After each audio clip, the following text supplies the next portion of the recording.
Hello बच्चों, आपका स्वागत है आज पार्ट 2 वीडियो में। मैं आपका साथी कुलदीप सर आपका स्वागत एवं अभिनंदन करता हूं आपके अपने यूट्यूब चैनल SSARBL में। बेटा, आज हम बात करेंगे चैप्टर नंबर 1 रासायनिक अभिक्रिया एवं उनके समीकरण, chemical reaction and it's equation.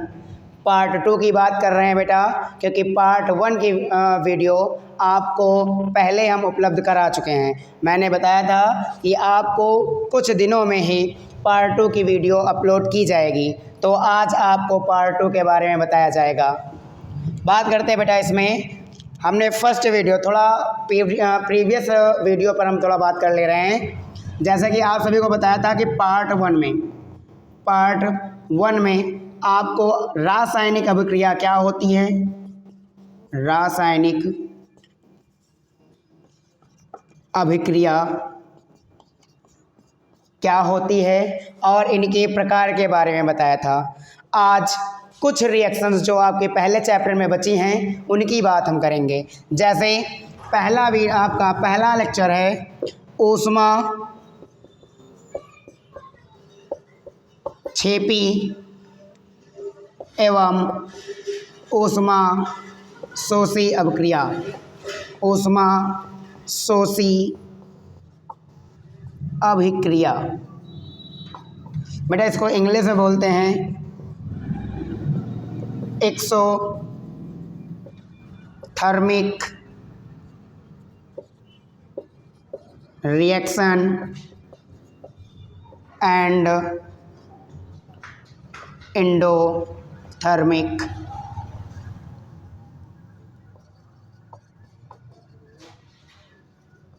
Reaction. बात करते हैं पहले बेटा ऊष्मा क्षेपी अभिक्रिया की। ऊष्मा क्षेपी अभिक्रिया की नाम से ही पता चल रहा है। जैसे बेटा ऊष्मा क्षेपी का मतलब देना, इंग्लिश में नाम सुन लीजिएगा आप, एक्सोथर्मिक रिएक्शन। एक्सो बाहर की ओर, थर्मिक का मतलब एनर्जी को। जब कोई भी अभिक्रिया बेटा आपकी एनर्जी को उत्सर्जित कर दे, ऊर्जा को उत्सर्जित कर दे, वह अभिक्रिया आपकी ऊष्मा क्षेपी अभिक्रिया कहलाएगी। जैसे आपको फॉर एग्जांपल में बता दिया जाए कि कार्बन और ऑक्सीजन बेटा जब संयोग करते हैं आपस में तो कार्बन डाइऑक्साइड का फॉर्मेशन करते हैं, सबको पता है। प्लस यह एनर्जी को भी रिड्यूस करती है, एनर्जी को भी बाहर ये थोड़ा सा निकालती है। अगर आप दूसरी रिएक्शन देखना चाहते हैं तो दूसरी रिएक्शन भी आप देख सकते हैं। जैसे कि सबको पता है बेटा कि C6H12O6, इसे सबको पता है, ये ग्लूकोज है। ग्लूकोज जब ग्लूकोज ऑक्सीजन के साथ क्रिया करता है, ऑक्सीडेशन रिएक्शन, सबको पता है ऑक्सीकरण अभिक्रिया, ठीक है। तो कहने का मतलब जब ऑक्सीजन का योग हो जाए। तो अब बात करते हैं, इसमें आपका ऊष्मा क्षेपी है तो एनर्जी जो निकालेगी रिएक्शन, बहुत सी रिएक्शन होती हैं जिसमें एनर्जी उत्सर्जित होती है, तो जो अभिक्रिया एनर्जी को उत्सर्जित करेगी वही अभिक्रिया आपकी ऊष्मा क्षेपी अभिक्रिया कहलाएगी। जैसे ये ग्लूकोज है बेटा, ये ऑक्सीजन, जब ग्लूकोज और ऑक्सीजन आपस में मिलेगा तो कार्बन डाइऑक्साइड तथा जल का फॉर्मेशन करता है। तो 6 कार्बन में 6 मोल यहाँ कार्बन में है, 6 अणु, तो 6 मोल यहाँ बना देंगे कार्बन डाइऑक्साइड।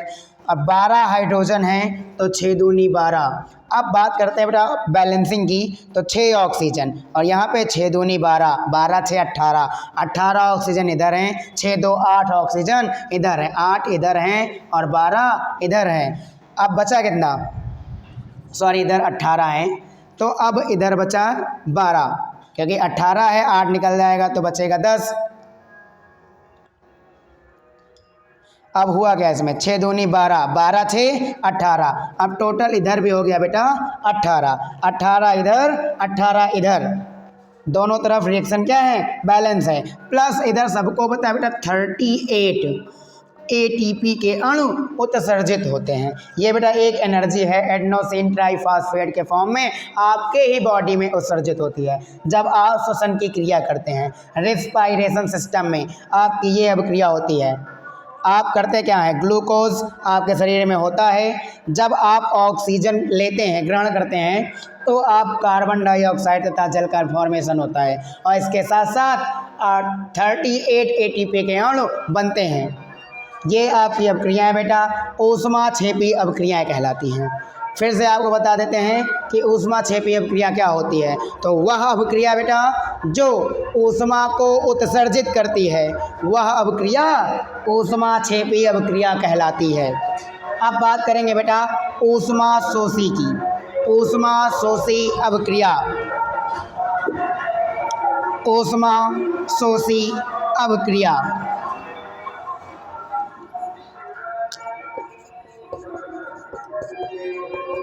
ऊष्माशोषी अभिक्रिया जैसे बेटा इसको इंग्लिश में बोलते हैं एंडोथर्मिक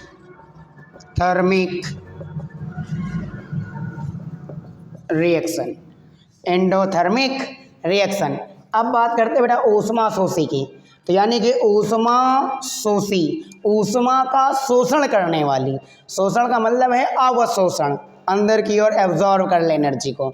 तो वह अभिक्रिया जो ऊर्जा को अवशोषित करती है वह अभिक्रिया आपकी ऊष्माशोषी अभिक्रिया कहलाती है। वह अभिक्रिया जो ऊष्मा को अवशोषित करती है वह अभिक्रिया ऊष्माशोषी अभिक्रिया कहलाती है। जैसे एग्जाम्पल में सबको पता है नाइट्रोजन, सबको पता है बेटा नाइट्रोजन प्लस ऑक्सीजन जब आपस में मिलते हैं तो इनको एनर्जी देनी पड़ती है बेटा, एनर्जी देते हैं प्लस एनर्जी, तो ये आपका फॉर्मेशन नाइट्रस ऑक्साइड में कन्वर्ट होता है। जब नाइट्रोजन ऑक्सीजन आपस में रिएक्ट कराते हैं तो इसको हमें कुछ ना कुछ एनर्जी देनी पड़ती है और ये रिएक्शन जब एनर्जी लेती है तो आपका नाइट्रस ऑक्साइड का फॉर्मेशन होता है बेटा। और यह अभिक्रिया ऊष्माशोषी अभिक्रिया कहलाती है। अब बात करते हैं बेटा ऑक्सीकरण अभिक्रिया। ऑक्सीकरण या अपचयन। ऑक्सीकरण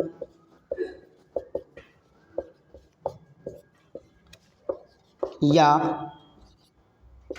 उपचयन तथा अपचयन अभिक्रिया।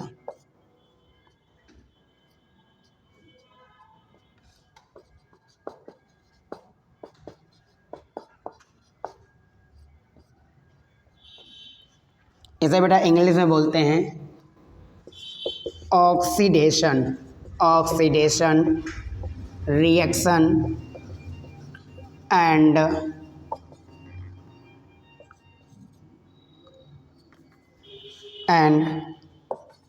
रिडक्शन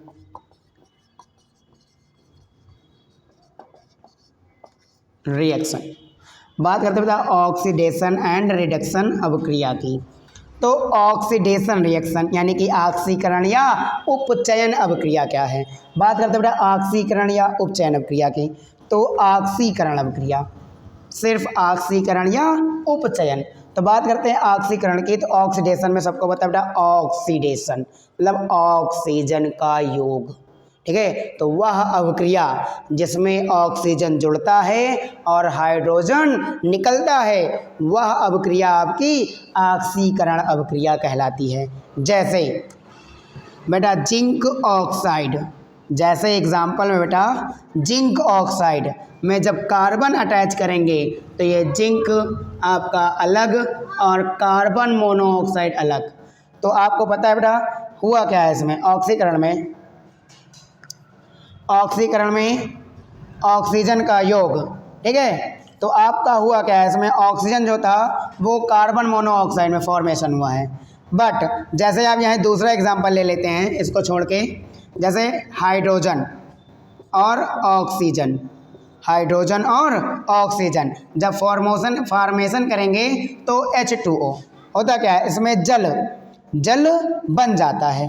तो ये हुआ क्या है बेटा, ऑक्सीजन जुड़ गया है, तो यहाँ क्या हुआ है, ऑक्सीडेशन।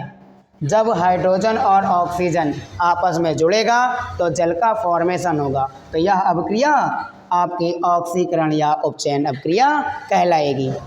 अब बात करते हैं बेटा दूसरी रिएक्शन की, इसी में दूसरी रिएक्शन भी ले लेते हैं। जैसे ये फर्स्ट सेकेंड में बेटा मैंने कहा था वह अभिक्रिया जिसमें हाइड्रोजन का वियोग हो जाए, जैसे मीथेन और ऑक्सीजन ले लो, मीथेन और ऑक्सीजन बेटा, तो होगा क्या, ये मीथेन है CH4 मीथेन और ये है ऑक्सीजन। जब बेटा ऑक्सीजन का क्या होगा, योग, तो ऑक्सीजन जुड़ेगा इसमें, ठीक है, तो जब जुड़ेगा तो बनाएगा क्या, कार्बन डाइऑक्साइड।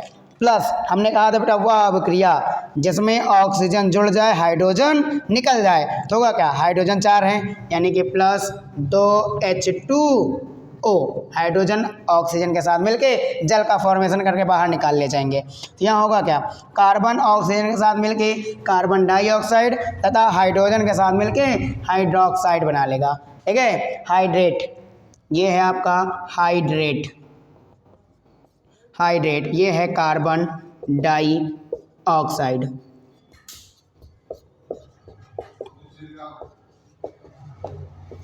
कार्बन डाइऑक्साइड, तो बेटा ये बन गया है आपका मीथेन है ये ऑक्सीजन। जब मीथेन में ऑक्सीजन जुड़ा तो कार्बन डाइऑक्साइड का फॉर्मेशन हुआ और प्लस जल बाहर निकल गया है, तो यह अभिक्रिया बेटा ऑक्सीकरण या उपचयन अभिक्रिया कहलाती हैं। अथवा में अगर दूसरी तरह डेफिनेशन देखना चाहते हैं तो आप दूसरी डेफिनेशन भी बोल सकते हैं ऑब्लिक में, जैसे बोल सकते हैं कि वे पदार्थ जो इलेक्ट्रॉन को त्याग देते हैं, वे पदार्थ या फिर वह अभिक्रिया जिसमें पदार्थ इलेक्ट्रॉन को त्याग देता है, तो वह अभिक्रिया आपकी ऑक्सीकरण अभिक्रिया कहलाती है।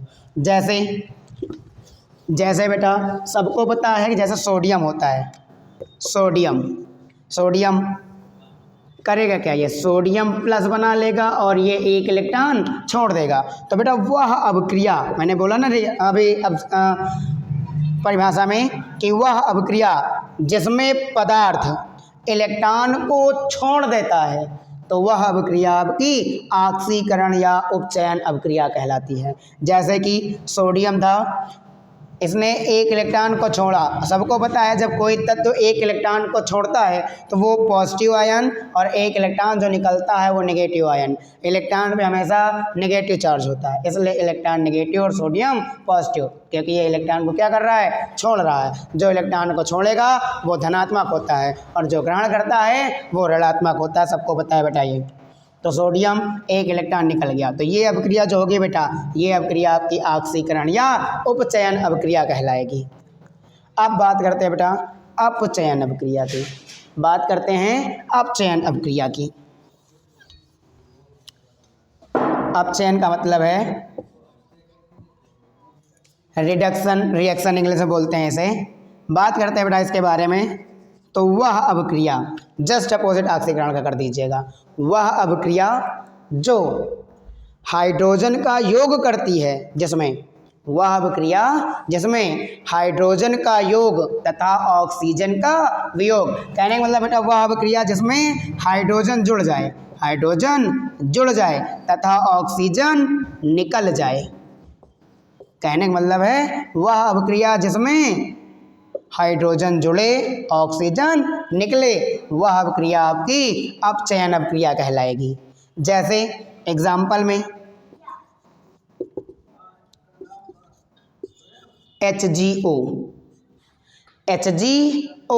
होता क्या है बेटा, ये फॉर्मेशन होता है Hg+O में, Hg+O में, तो यहाँ ऑक्सीजन निकल गया बेटा, ठीक है। इलेक्ट्रॉन ऑक्सीजन सबको पता है ऋणात्मक होता है, तो यहाँ Hg+O, तो वह अभिक्रिया जिसमें ऑक्सीजन निकले और हाइड्रोजन जुड़ जाए, तो वह अभिक्रिया आपकी अपचयन अभिक्रिया कहलाती है।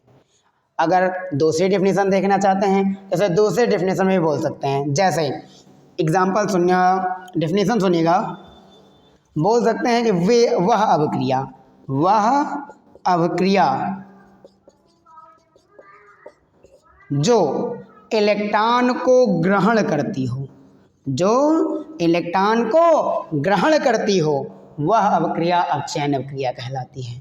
वह अवक्रिया जो इलेक्ट्रॉन का ग्रहण करती है, जो इलेक्ट्रॉन का ग्रहण करती है, वह अवक्रिया अपचयन अवक्रिया कहलाती है। जैसे अभी अभी हमने एग्जाम्पल में आपको दिया था सोडियम का ही, तो सोडियम का ही दिखा देते हैं। Sodium plus plus electron add हुआ, फिर सोडियम बन गया, ठीक है बेटा। वैसे ही आप देख सकते हैं मैग्नीशियम +2 होता है, प्लस करेंगे 2 इलेक्ट्रॉन, अटैच होगा ये तो बन जाएगा Mg।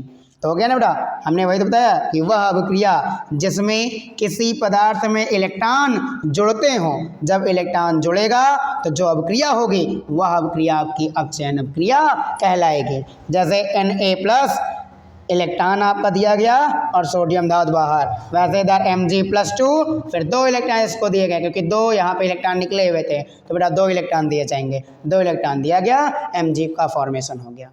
तो यह अभिक्रिया आपकी अपचयन अभिक्रियाएं होंगी बेटा। अब बात करते हैं बेटा, छोटा सा टॉपिक बचा है एकदम थोड़ा सा, विकृत गंधिता। इसी में हम कंप्लीट किए दे रहे हैं उसे भी। बात करते हैं बेटा विकृत गंधिता। विकृत गंधिता जैसे आप बोलते हैं रैंसिडिटी, रैंसिडिटी,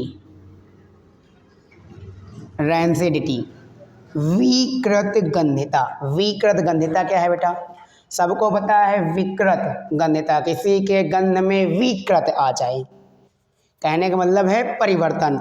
कोई भी आपका जो खाने योग्य जो तैलीय पदार्थ होते हैं, खाने योग्य जो तैलीय पदार्थ होते हैं, जब उनको बेटा कुछ समय के लिए आप छोड़ दोगे तो उनके स्वाद व गंध में परिवर्तन आ जाएगा, और यही परिवर्तन आना ही आपका विकृत गंधिता कहलाता है। कहने का मतलब है किसी भी तैलीय पदार्थ को जब आप कुछ समय के लिए छोड़ देंगे या रख देंगे तो उसके स्वाद व गंध में परिवर्तन आ जाता है, और उसके स्वाद या गंध में आने वाले इसी परिवर्तन को विकृत गंधिता कहते हैं।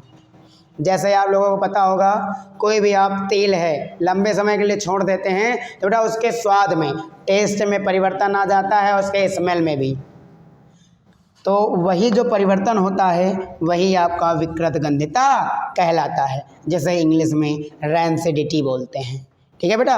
अब बात करते हैं संक्षारण की।